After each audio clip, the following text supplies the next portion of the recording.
Next, following the allegations of impropriety at the Kenya Medical Supplies Authority, better known as KEMSA, the relevant investigative agencies of our country are currently fully seized with the matter.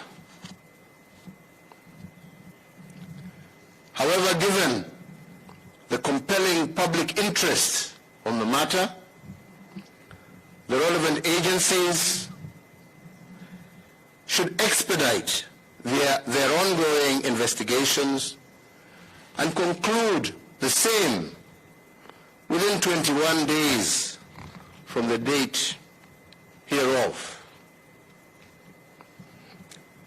Fellow Kenyans,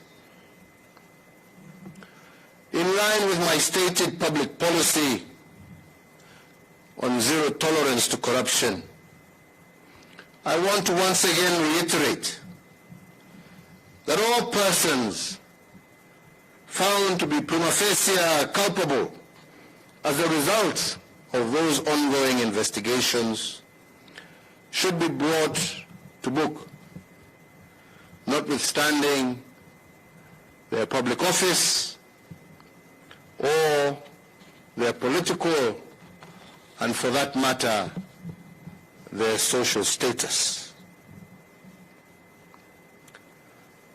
Fellow Kenyans,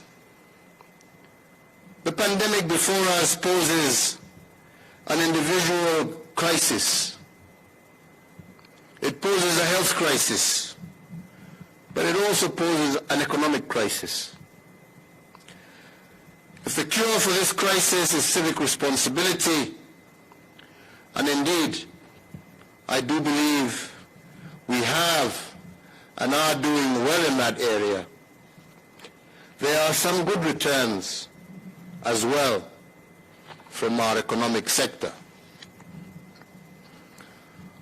While this pandemic continues to present us with various unprecedented challenges, we must also always remember that Kenya is a work in progress.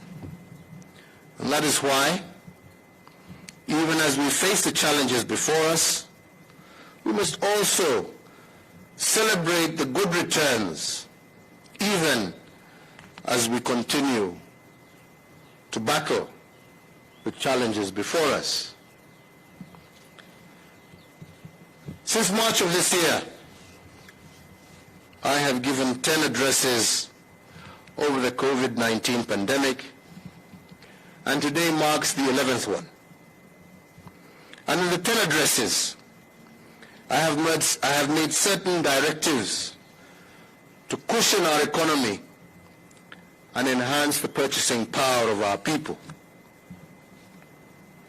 The most notable one is the tax cuts that we announced at the very beginning of the pandemic in March of 2020. Those tax cuts have put a total of 47.8 billion shillings in the pockets of Kenyans.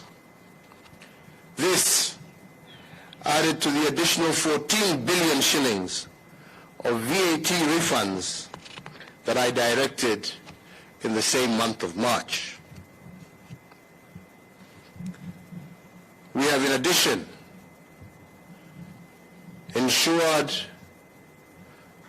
that tens of thousands of Kenyans in need have also had access to direct intervention through weekly cash transfers to them and their families to ensure that the most vulnerable in our society are able to overcome and withstand this crisis.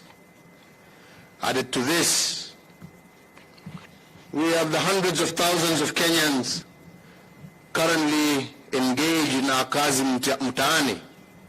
Again, engaging and meaningfully engaging our young people in civic duty and responsibility across the length and breadth of our country.